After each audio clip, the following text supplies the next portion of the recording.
자, 오늘은 이제 신앙고백서 제 19장 6절인데 6절의 내용이 좀 깁니다. 그래서 두 번으로 나눠서 보겠습니다. 관련된 성경 본문은 신약성경 로마서 7장 1절부터 13절을 제가 새번역 본문으로 먼저 읽고 나서 우리 신앙고백서 19장 6절을 같이 고백하겠습니다. 신약성경 로마서 7장 1절부터 13절 새번역 본문으로 제가 읽겠습니다. 형제자매 여러분, 나는 율법을 아는 사람들에게 말을 합니다. 율법은 사람이 살아있는 동안에만 그 사람을 지배한다는 것을 알지 못합니까? 결혼한 여자는 그 남편이 살아있는 동안에는 법으로 남편에게 매여 있으나 남편이 죽으면 남편의 법에서 풀려납니다. 그러므로 남편이 살아있는 동안에 그 여자가 다른 남자에게로 가면 그 여자는 간음한 여자라는 말을 듣게 됩니다. 그러나 남편이 죽으면 그 법에서 해방되는 것이므로 다른 남자에게로 갈지라도 간음한 여자가 되지 않습니다. 나의 형제자매 여러분, 그러므로 여러분도 그리스도의 몸으로 말미암아 율법에 대해서는 죽임을 당했습니다. 그래서 여러분은 다른 분, 곧 죽은 사람들 가운데서 살아나신 그분에게 속하게 되었습니다. 그것은 우리가 하나님을 위하여 열매를 맺게 하기 위함입니다. 이전에 우리가 육신을 따라 살 때에는 율법으로 말미암아 일어나는 죄의 욕정이 우리 몸의 지체 안에서 작용해서 죽음에 이르는 열매를 맺었습니다. 그러나 지금은 우리를 올가맸던 것에 대하여 죽어서 율법에서 풀려났습니다. 그래서 우리는 문자의 얽매인 낡은 정신으로 하나님을 섬기지 않고 성령이 주시는 새 정신으로 하나님을 섬깁니다. 그러면 우리가 무엇이라고 말을 하겠습니까? 율법이 죄입니까? 그럴 수 없습니다. 그러나 율법에 비추어 보지 않았다면 나는 죄가 무엇인지 알지 못하였을 것입니다. 율법에 탐내지 말아라 하지 않았다면 나는 탐심이 무엇인지를 알지 못하였을 것입니다. 그러나 죄는 이 계명을 통하여 틈을 타서 내 속에서 온갖 탐욕을 일으켰습니다. 율법이 없으면 죄는 죽은 것입니다. 전에는 율법이 없어서 내가 살아 있었는데 계명이 들어오니까 죄는 살아나고 나는 죽었습니다. 그래서 나를 생명으로 인도해야 할 그 계명이 도리어 나를 죽음으로 인도한다는 것이 드러났습니다. 죄가 그 계명을 통하여 틈을 타서 나를 속이고 또 그 계명으로 나를 죽였습니다. 그러므로 율법은 거룩하며 계명도 거룩하고 의롭고 선한 것입니다. 그러니 그 선한 것이 나에게 죽음을 안겨주었다는 말입니까? 그럴 수 없습니다. 그러나 죄를 죄로 드러나게 하려고 죄가 그 선한 것을 방편으로 하여 나에게 죽음을 일으켰습니다. 그것은 계명을 방편으로 하여 죄를 극도로 죄답게 되게 하려는 것이었습니다. 자, 여기까지 읽겠습니다. 신앙고백서 제 19장 6절입니다. 여러분에게 그 출력해서 드린 걸 보시죠. 보다 보면 나중에 번역본 확정하기 전에 이제 들어있는 괄호 안에 있는 글이 있는데 괄호 안에 글 빼고 그대로 우리가 같이 고백하겠습니다. 제 19장 6절입니다. 6절 참된 신자는 행위 언약으로서의 율법 아래에 있지 않기에 그것으로 의롭다 하심을 받거나 정죄를 받는 것이 아니지만 율법은 다른 사람들뿐 아니라 그들에게도 대단히 유익합니다. 곧 율법은 생활의 규범으로서 하나님의 뜻과 사람의 의무를 알려주고 그에 따라 살도록 지시하며 의무를 부과한다는 점, 또한 그들의 본성과 마음과 삶이 죄악으로 오염된 사실을 드러내며 이로써 그들이 자신을 살펴 더욱 분명하게 죄를 깨달아 심히 부끄러워하며 죄를 미워하게 된다는 점, 동시에 그리스도와 그분의 완전한 순종이 자신에게 필요함을 더욱 밝히 보게 되는 점에서 대단히 유익합니다. 마찬가지로 율법은 거듭난 사람들에게도 유익한데 그들의 부패를 억제하기 위하여 죄를 금하는 점에서 그렇습니다. 율법의 경고는 바로 그들에게 죄의 대가가 무엇인지를 보여주며 비록 그들이 율법에서 경고하는 저주로부터는 풀려났다 하더라도 그들의 죄로 말미암아 이 세상에서 겪게 될 고통이 무엇인지를 보여줍니다.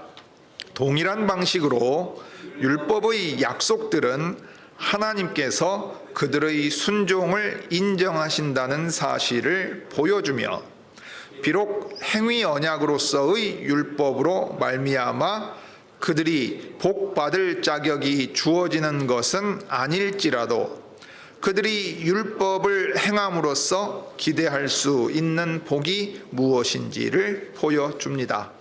그러므로 율법이 선행을 장려하고 악행을 금지하기 때문에 어떤 사람이 선을 행하고 악을 피한다고 하여서 그것이 그가 율법 아래에 있고 은혜 아래에 있지 않다는 증거가 될 수는 없습니다.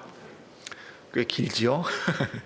예, 6절 꽤 깁니다. 그런데 이제 하나님의 율법이 신자에게 어떤 긍정적인 역할을 하는가 하는 것은 이 개역 시대에도 그러했지만 여전히 우리 시대에도 중요한 내용입니다.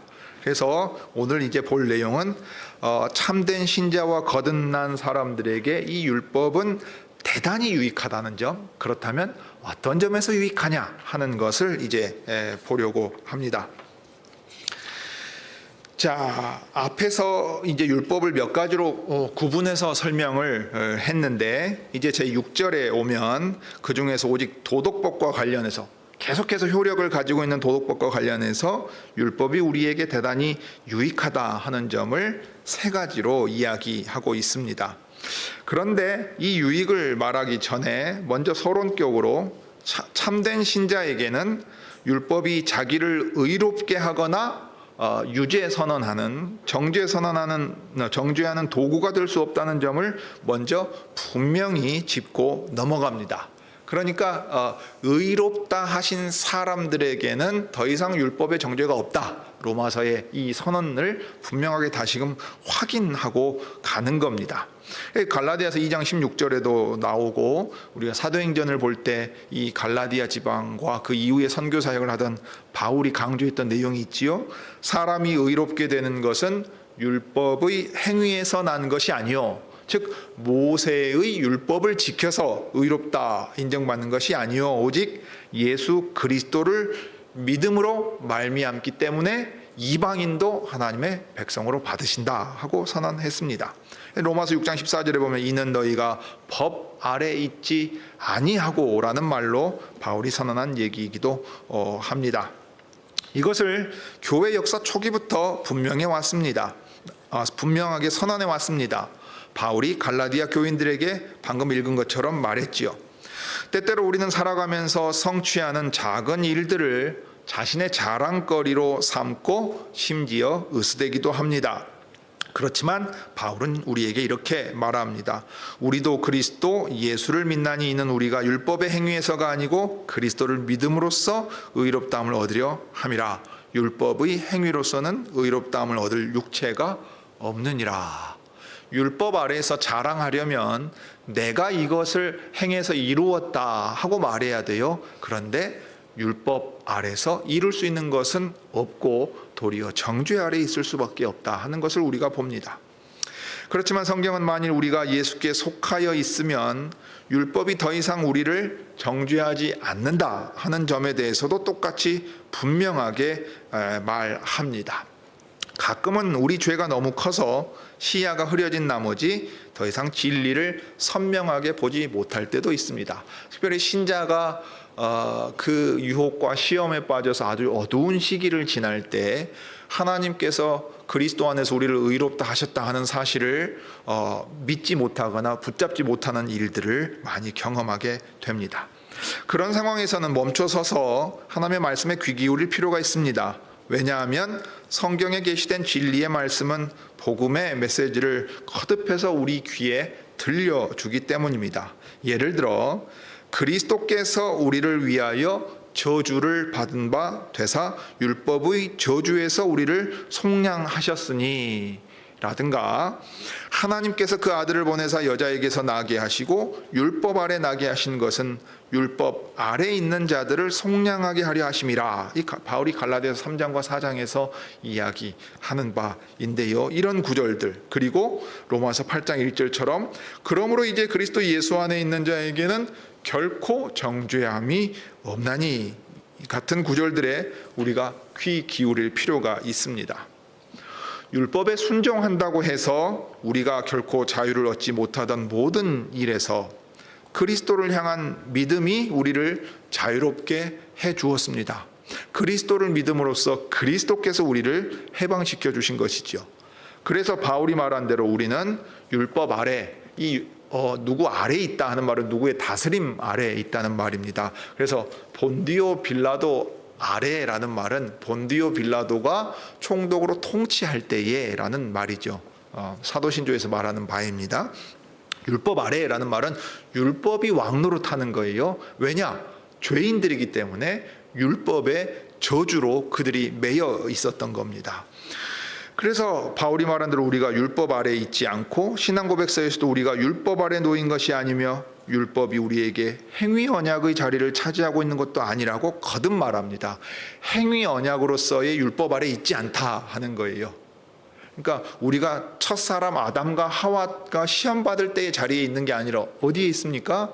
그리스도 안에서 완전하게 구원하신 사람들의 자리에 있는 겁니다. 그러니까 은혜 언약 아래에 있는 거지요. 자, 그럴 때 이 율법의 유익들이 있는데, 첫째로는 생활의 규범이 된다는 게 있고, 둘째로는 그리스도께로 향하게 하는 길잡이가 된다는 게 있고, 셋째로는 죄를 억제하게 만드는 유익이 있습니다. 오늘은 거기까지만 보겠습니다. 먼저 첫째 유익입니다. 하나님의 율법은 우리 생활에서 행위 언약으로 존재하는 것이 아니지만 그렇다고 해서 우리나 다른 사람들에게 아무런 유익이 없거나 상관없다는 말이 아닙니다. 신앙 고백서의 이 대목에서는 율법의 유익을 방금 말씀드린 대로 세 가지로 얘기합니다. 그 첫째 유익은 율법이 여전히 모든 사람들을 위한 근본적인 생활의 규범으로서 존재한다는 것입니다. 각주가 달려 있는데요. 이게 이제 칼빈 선생의 율법의 용도에 대한 이해와 관련돼서 제가 좀 더 읽어보겠습니다. 대회가 율법의 용도들을 제시하는 순서는 존 칼빈이 제시한 것만큼 잘 알려지지는 않았습니다. 이 제네바의 개혁자 이 칼뱅은 율법을 이제 이 고백서와는 좀 다른 순서로 제시를 했는데, 이제 첫 번째가 우리에게 그리스도와 그분의 은혜가 필요함을 제시하는 이정표로서 소위 율법의 교훈적인 용도, 가르치는 용도, 지침의 용도로 이제 씁니다. 그 다음에 이제 두 번째로 모든 사람을 위한 생활의 규범으로서 소위 율법의 시민법적인 용도로 언급이 됩니다. 그다음에 세 번째로 중생한 자들 간의 죄를 제어하고 경건을 독려하는 소위 이 규범적인 용도라고 씁니다. 이 라틴어 우수스라고 쓰는데요. 이 용도, 율법이 어떤 쓰임이 있는가 하는 것을 이해하는 방식이 살짝 다르지만 여전히 율법은 참된 신자들에게 유익하고 유용하다 하는 것을 강조했습니다. 율법이 생활의 규범인 이유는 그것이 우리에게 하나님의 뜻을 알려주기 때문입니다. 따라서 그분의 법도를 갈망하며 그 법도를 근실히 한결같이 마음을 다해 지켰습니다. 여러분, 시편 119편은 얼마나 긴 시편입니까? 제일 긴 시편이죠. 근데 그 시편이 무엇을 노래합니까? 하나님의 율법, 하나님의 말씀이 가르치는 바가 얼마나 달고 귀하고 소중한가 하는 것을 처음부터 끝까지 알파벳의 순서를 따라서 찬송하고 있습니다. 할례 같은 의식들은 이제 아무것도 아니지만 하나님의 계명을 지키는 것은 여전히 중요합니다. 바울은 하나님의 계명들이 거룩하며 의롭고 선하다 하고 말했고, 또 우리가 하나님의 법을 즐거워하며 하나님의 법을 섬긴다 했습니다. 하나님 사랑하는 것을 우리가 어떻게 할 수 있느냐? 하나님이 우리 안에, 우리가 하나님 안에 거하는 것을 어떻게 할 수 있느냐? 그의 계명을 기뻐하며 사랑하며 지키는 것으로 알 수 있습니다. 온 율법은 사랑 안에서 온전히 이루어지며, 이 율법은 성신을 조차 행하고 성신의 원하시는 바를 따라 성신의 열매를 맺는 것으로 요약될 수 있습니다. 갈라디아서 5장에서 바울이 얘기하는 중요한 내용이지요. 이러한 일들을 금하는 율법은 전혀 없습니다. 이걸 막을 수 있는 법이 없어요. 이때 법은 힘입니다. 성신께서 거룩한 열매를 맺게 하시는데 그것을 막을 수가 없다 했습니다. 오히려 그 반대죠. 이제 우리는 율법에서부터 우리가 해야 할 일들이 무엇이고 우리가 어디로 가야 하는지를 알게 됩니다. 웨스트민스터 대회에서는 이것을 율법의 첫째 유익이라고 하였고, 성신의 도우심을 통하여 신자들은 이 첫째 유익에서 둘째 유익으로 나아가게 됩니다. 율법을 통해 어떻게 살아야 할지를 배우는 거예요. 바로잡고 책망하고 의로 교육해서 무엇이 선하고 악한지를 알려주고, 그래서 어디로 가야 되는지 딱 이끌어줄 때, 그러면 그 이끌어가는 목적지가 어디겠습니까? 율법의 목적지가 되는 그리스도 자신이에요. 율법을 성취하시는 그리스도께로 인도해 간다 이 말입니다. 그러니 이 첫 번째 유익이 둘째 유익, 그리스도께로 향하게 하는 길잡이가 된다는 것과 연결이 됩니다. 우리가 하나님의 율법에 따라 살아가려 하다 보면 결국에는 우리의 본성과 마음과 삶이 최악으로 오염된 사실이 드러나고는 합니다. 열심히 살아서 주님의 뜻을 행하려 하면 할수록 역설적으로 할 수 없구나, 내 힘으로 안 되구나, 나는 이런 존재구나 깨닫게 된다는 거예요. 이렇게 드러난 결과가 너무 분명하기 때문에 우리는 바울처럼 율법의 효력에 대해서 놀라워하면서 로마서 7장 7절이 말하는 대로 율법이 없었다면 나는 나의 죄를 알지 못했겠구나. 그러니까 내가 죄인이라는 것도 스스로 깨닫지 못하고, 죄를 깨닫지 못하니 회개하고 돌이키는 일은 더 있을 수도 없지요. 죄를 깨닫는 일은 이처럼 율법을 통해서 일어납니다. 다윗이, 나단 선지자가 자기 앞에 와서 여호와의 말씀을 전할 때에도 실은 그게 자기 죄를 지적하는지 몰랐어요. 그런데 여호와께서 선지자의 지적, 바로 당신이 그 사람입니다 라는 말을 마음을 열어서 들을 수 있게 하셨을 때 하나님의 말씀 앞에 엎드립니다. 그러니까 사람은 스스로 회개할 수 없는 존재, 자기 죄도 보거나 깨닫지 못하는 존재라는 것을 우리는 하나님의 말씀을 통해서 알고 우리의 경험을 통해서도 배우게 됩니다. 율법을 지키려고 마음을 기울이다 보면 우리는 좀 더 자신을 살펴보게 됩니다. 하나님께서 우리가 마땅히 해야 할 것이 무엇인지 말씀하실 때 우리는 본능적으로 우리가 지금까지 해왔던 일들과 우리 앞에 남아있는 일들을 검토해 보기 마련입니다. 그렇기 때문에 율법을 숙고한다는 것은 마치 거울을 들여다보고 거기에 비친 모습으로 인해 마음이 불편해지는 것과 같습니다. 여러분, 그러니까 거울이 너무 자기를 잘 보여주면 어때요? 에이, 저기 치우라고 얘기를 하지요. 어두움 가운데서 악한 일들을 하는 사람들이 빛을 미워하는 이유가 무엇입니까? 빛이 비추면 자기들이 하는 모습이 무슨 일인지가 드러나기 때문에 그래요. 항상 도박장 예를 듭니다만은, 도박장은 커튼 다 쳐놔요. 남한테 드러나지 않게 해요. 근데 누군가 커튼을 쳐가지고 자기들 하는 일이 드러났다고 쳐봅시다. 어떤 일이 생겨요? 당장 쌍욕이 나와가지고서 어떤 놈이 커튼을 걷어가지고서 이런 얘기 나올 거란 말이에요. 그러니까 자기들이 할 때는 아무렇지 않은 듯 하다가 남들 앞에 그것이 드러나면요, 얼굴을 가리고 숙이고 갑니다. 범죄자들이 여러분 사람 앞에 공개되었을 때 어떻게 하던가요? 물론 간혹 이게 목을 뻣뻣이 하고 오는 사람도 있지만 대부분 모자 눌러 쓰고 마스크 쓰고 눈 안 마주치고 이렇게 갑니다. 그게 바로 하나님 앞에서 우리 모습이 드러날 때 우리가 느끼는 것들입니다. 율법은 우리의 민낯을 드러냅니다.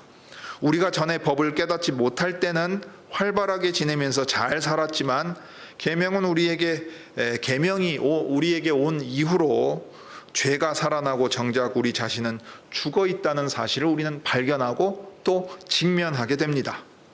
그렇게 마주하고 깨달은 것을 이후로도 마음에 새긴다면, 그리고 우리가 죄 아래 팔려서 치른 대가가 무엇인지를 깨닫고 죄에 붙들려 매인 자기 상태를 절감하면서 거기서 건져 주시기를 바란다면 그것은 참으로 바람직한 결과일 것입니다. 이게 지금 정확하게 로마서 7장에서 바울이 말하는 겁니다. 이 모든 걸 한마디로 하면 어떻게 말할 수 있습니까? 오라 나는 곤고한 사람이로다. 누가 이 사망의 몸에서 나를 건져내랴. 이렇게 말한단 말이에요. 달리 말하면 율법은 우리의 양심이 자신의 여러모로 타락한 모습들을 직시하게 만들고 자기의 비참한 처지를 슬퍼하게 만들며 파멸로 지나든 그 허물들 가운데서 풀려나기를 갈망하게 만듭니다. 죄로 인해 심히 부끄러워하며 죄를 미워하게 된다는 것은 이렇게 분명하게 죄를 깨달을 때 공통적으로 나타나는 효과입니다. 그런데 이러한 효과 자체를 목적으로 여겨서는 안 되며 다만 더 큰 목적을 위한 수단으로 여겨야 합니다. 율법에서 겸비함이 생겨나는 이유는 하나님께서 우리에게 그리스도와 그분의 완전한 순종이 필요함을 더욱 밝히 보게 하시려는 목적 때문에 그 목적을 향하여 인도하고 계시기 때문입니다. 다시 말해서 내 죄를 깨달았다는 것만으로 회개가 일어나지 않아요. 그 죄에서 해방될 수 있는 것도 없습니다. 죄를 죄로 깨달았다면 그 깨달음은 반드시 어디로 향할 수밖에 없습니까? 누가 이 사망의 몸에서 나를 벗어나게 하겠느냐로 가야 하고, 그 다음에 이 질문에 대한 답이 나오지 않는다면 우리는 가장 불쌍한 사람들이지요. 차라리 죄를 깨닫지 못하고 죄 가운데 있으면 상관없어요. 그런데 죄를 깨닫고 고통당하는데 거기서 벗어날 길이 없으면 그야말로 불쌍한 사람 아닙니까? 그러니까 바울이 우리 주 예수 그리스도로 말미암아 찬송하는 이유가 거기에 있는 겁니다. 죄를 보았다는 것 그 자체로 좋은 것이 아니지요. 그것은 두려운 일입니다. 그런데 그 죄를 깨달음으로 말미암아 죄에서 벗어날 길, 우리의 유일한 구원자 예수 그리스도와 그분의 완전한 순종으로 우리가 나아갈 수 있기 때문에 그렇습니다. 도덕법을 포함한 옛 언약의 모든 율법은 하나님께서 역사를 거쳐가면서 그 백성의 보육교사, 이 몽학선생이라고 바울이 표현했던 그 역할을 하도록 사용하신 도구입니다. 즉 그리스도께서 마침내 사람이 되셔서 내려오실 때까지 그분을 가리키는 역할을 책임질 교육의 방편으로 삼으셨다고 바울이 갈라디아서 3장 24절에서 얘기했습니다. 심지어 그리스도께서 강림하신 이후인 오늘날에도 계속해서 도덕법은 우리의 실제 삶을 단련하고 지도하는 가운데 우리로 하여금 그리스도께로 나아가도록 가리키고 있습니다. 따라서 바울처럼 오호라 나는 곤고한 사람이로다 하고 탄식하게 만드는 것이 바로 율법이 하는 일입니다. 하나님의 거룩한 법이 우리 앞에 있으면 있을수록 내가 이 법에 미치지 못하는구나, 정말로 내가 하고 싶어도 할 수 없구나 하고 깨닫게 만듭니다. 율법은 또한 우리가 바울처럼 우리 주 예수 그리스도로 말미암아 하나님께 감사하리로다 하고 기뻐할 수 있는 길을 터주기도 합니다. 왜냐하면 하나님께서는 율법이 할 수 없는 그 일을 예수 그리스도를 통하여 하셔서 우리도 할 수 있게 만드시기 때문입니다. 그분은 자기 아드님을 죄 있는 육신의 모양으로 보내셨고 자기 아드님을 통하여 자기 백성을 그들의 죄에서 구원하십니다. 여러분, 예수님이 사람이 되셔서 이 땅에 오실 때 그 이름을 어떻게 받으셨는가 떠올려 보십시오. 마태복음 1장에서 말하지 않습니까? 천사가 아들을 낳으리니 그 이름을 예수라 하라. 왜요? 예수라는 말, 예수와 여호수아가 갖고 있는 말 구원이거든요. 자기 백성을 그들의 죄에서 구원해내실 분이기 때문에 이 예수라는 이름을 받으셨습니다. 예수께서 이루신 그 일을 통하여 우리는 우리 안에 율법의 요구가 이루어지게 됨을 봅니다. 이게 로마서 8장에서 바울이 확신하는 바입니다. 자, 그렇다면 이제 율법의 셋째 유익은 무엇인가 하면 이 도덕법의 셋째 기능은 우리가 반역으로 파멸에 이르지 않게 할 방어벽이 되어주고 죄를 방지하는 역할을 한다는 것입니다. 심지어 거듭난 사람들일지라도 그들의 부패를 억제하기 위하여 하나님의 율법에서 도움을 받아야 합니다. 율법은 적어도 4가지 방식으로 이런 역할을 수행합니다. 먼저 율법은 직접적으로 죄를 금지하는 방식으로 사람들을 죄에서 어느 정도 물러나게 할 수 있습니다. 성경에서 우리에게 간음하지 말라거나 살인하지 말라고 명할 때 그러한 조항들이 그리스도인들에게는 상당한 무게로 다가옵니다. 이제 유럽의 개혁교회는요, 예배식 순서 안에 언약의 10마디 말씀을 선언합니다. 그러면 그 언약의 10마디 말씀을 선언할 때 항상 이게 이제 예배가 언약을 갱신하는 의식이 되는 거예요. 매주의 삶을 언약의 주님 앞에서 이 언약의 거룩한 계명 앞에 자기를 이제 드러내는 겁니다. 그러면 저울이 달려 있는데 내가 이 언약의 10마디 말씀 앞에 어떤 모습인가를 매주 언약을 갱신하면서 언약 백성이 확인하는 거예요. 그러면 무슨 고백이 나올 수밖에 없겠어요? 주님, 저는 죄인입니다. 그리스도 없이는 이 거룩한 계명 앞에 설 수 없는 사람입니다 라고 고백하게 돼 있다고요. 그러면 죄에 대한 고백이 있을 수밖에 없고 하나님께서 그리스도로 말미암아 이 언약의 법이 성취되게 하신다 하는 복음의 선언이 또 그 자리에 있을 수밖에 없어요. 죄 용서함의 선언과 사죄의 확신과 그리스도의 복음으로 말미암은 기쁨이 있고, 그러면 저희가 어떻게 살아야 되겠습니까? 물을 것 아니에요. 그럴 때 하나님이 또 말씀하신단 말이에요. 예배식 순서가 이 과정이 다 들어있는 겁니다. 언약이 갱신되고 체결되고 갱신되는 과정 가운데 계속 그 언약 백성답게 살아가도록 하나님이 이 예배 때 그 백성을 이끌어 가십니다. 그러니 죄를 억제하는 일도 마찬가지입니다. 마치 유아 세례를 받은 이들이 거듭난 사람들인 것처럼 추정해가지고 예수 그리스도의 이 복음에 있어서의 경고를 빼놓을 수가 없지요. 경고해야 하고 책망해야 합니다. 그것이 복음의 아주 중요한 내용 가운데 있기도 한 것입니다. 그래서 우리는 만일 자신이 율법이 금하는, 도덕법이 금하는 그런 행위를 저지르면 율법을 범한 자들이 된다는 것을 깨닫게 됩니다. 성찬상 앞에 나올 때도 그 권면을 하지요. 어떻게 해요? 언약의 10마디 말씀을 지속적으로 어김으로써 하나님 나라의 자기의 자리가 없다고 스스로 드러내는 사람들, 그 사람들을 향해서는 당신에게는 하나님 나라의 자리가 없습니다 하고 선언한단 말이에요. 그러면 그가 그런 의식도 없이 성찬상 앞에 와서 이 떡과 포도주를 마신다면 그것은 은혜의 방편이 아니라 자기의 심판을 먹고 마시는 것이 된다고 바울이 고린도 교회에 분명하게 얘기를 했습니다. 죄를 억제하는 율법의 효능은 성경의 가장 긴 시편에서 거듭 나타나는 주제이기도 합니다. 시편 119편에 반복되어 나타나지요. 자, 이제 대표적으로 101절 한 절만 읽어보면, 내가 주의 말씀을 지키려고 발을 금하여 모든 악한 길로 가지 아니하였사오며. 여러분, 살아가다 보면 매일 삶에서 얼마나 괴로운 순간 만납니까? 성질을 못 내서 안 내는 게 아니죠. 욕을 못해서 안 하는 게 아닙니다. 못된 짓을 할 수 없어서 안 하는 게 아니죠. 왜 안 합니까? 그것을 하나님이 기뻐하지 않으시기 때문에 혀 깨물고 허벅지 바늘로 찔러가면서 안 하는 겁니다. 하나님이 미워하시는 일이기 때문에 안 하는 거예요. 사람들이 우리를 얕보고 억울한 일을 당하고 고통스러운 일을 만날지라도 내가 바르게 살아가려고 하는 이유는 주의 말씀을 지키려고 내 발을 금하고 악한 자들이 있는 자리에서 떠나는 겁니다. 이제 시편 기자는 율법의 이러한 역할에 감사하며 즐거워하는 모습이 지속적으로 반복되어 있습니다. 율법이 죄를 금지한다는 그 단순한 사실이 우리 안의 죄로 인한 부패를 억제합니다. 구속함을 받은 성도라면 자기들의 하나님이시며 구주이신 분을 거스르지 않으려 하기 마련입니다. 그렇지만 율법은 또한 그들에게 자신들의 죄의 대가가 무엇인지를 상기시키고 하나님의 긍휼하심이 아니었다면 그 형벌을 그들 자신이 감당해야 했음을 상기시키는 방식으로도 신자들 안에 여전히 남아있는 부패함을 억제합니다.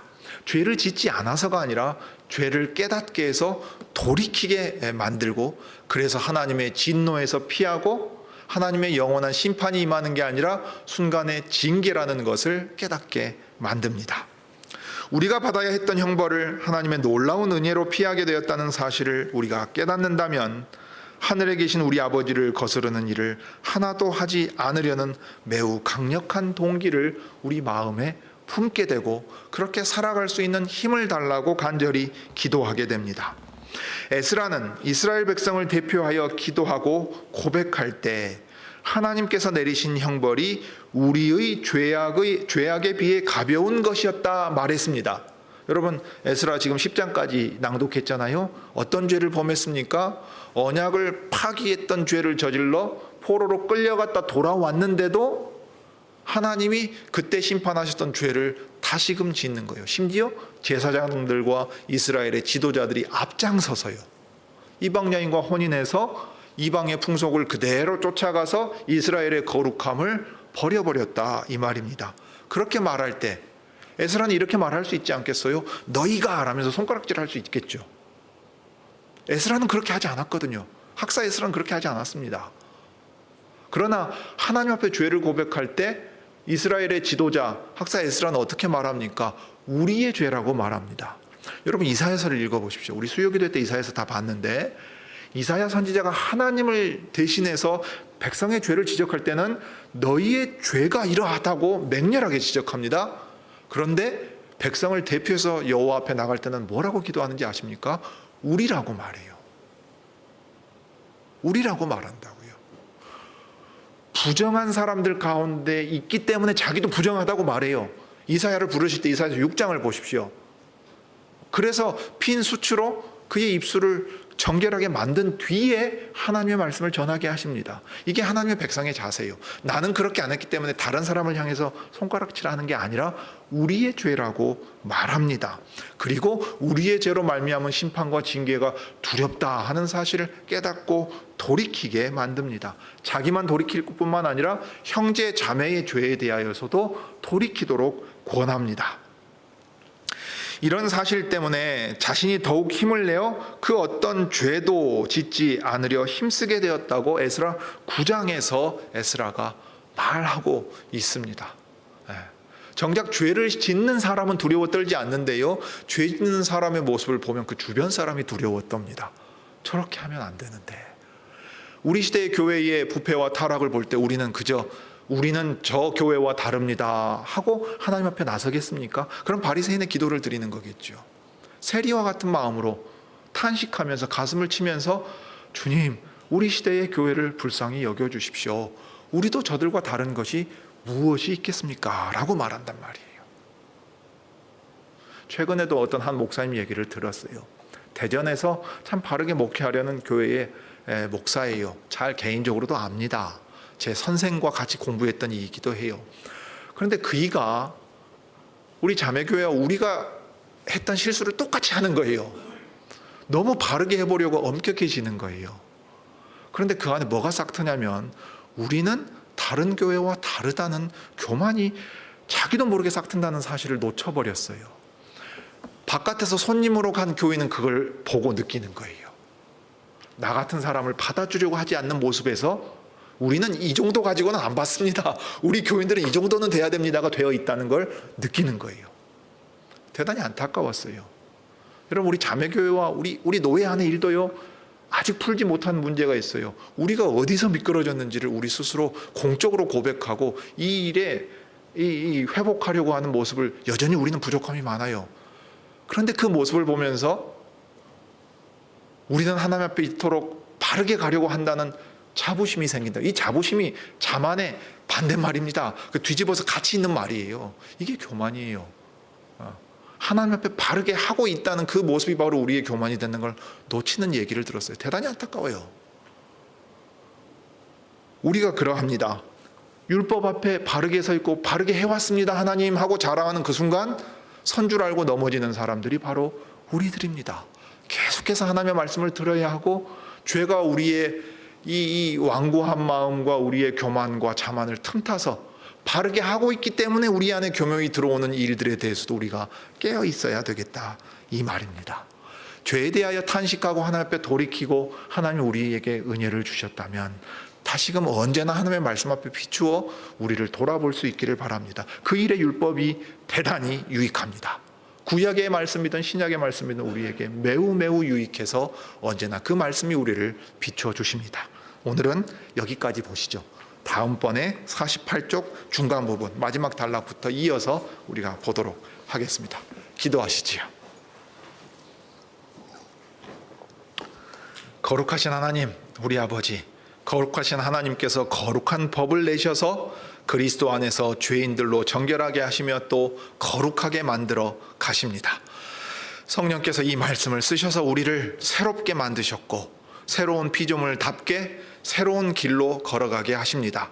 그러므로 여전히 구약의 모든 말씀, 신약의 모든 말씀이 우리에게 대단히 유익하며 그 백성의 실패와 어리석음이 우리에게 거울이 되고 본이 됩니다. 거기서 우리의 모습을 보고 우리의 죄악을 봅니다. 그러므로 주님, 우리의 어두움과 더러움을 하나님의 말씀을 들음으로써 깨달을 수 있는 은혜를 주시고 돌이켜 믿어 순종하는 길로 나아갈 수 있게 언제나 그 말씀을 써 주시기를 구합니다. 주 예수님의 이름으로 기도드립니다.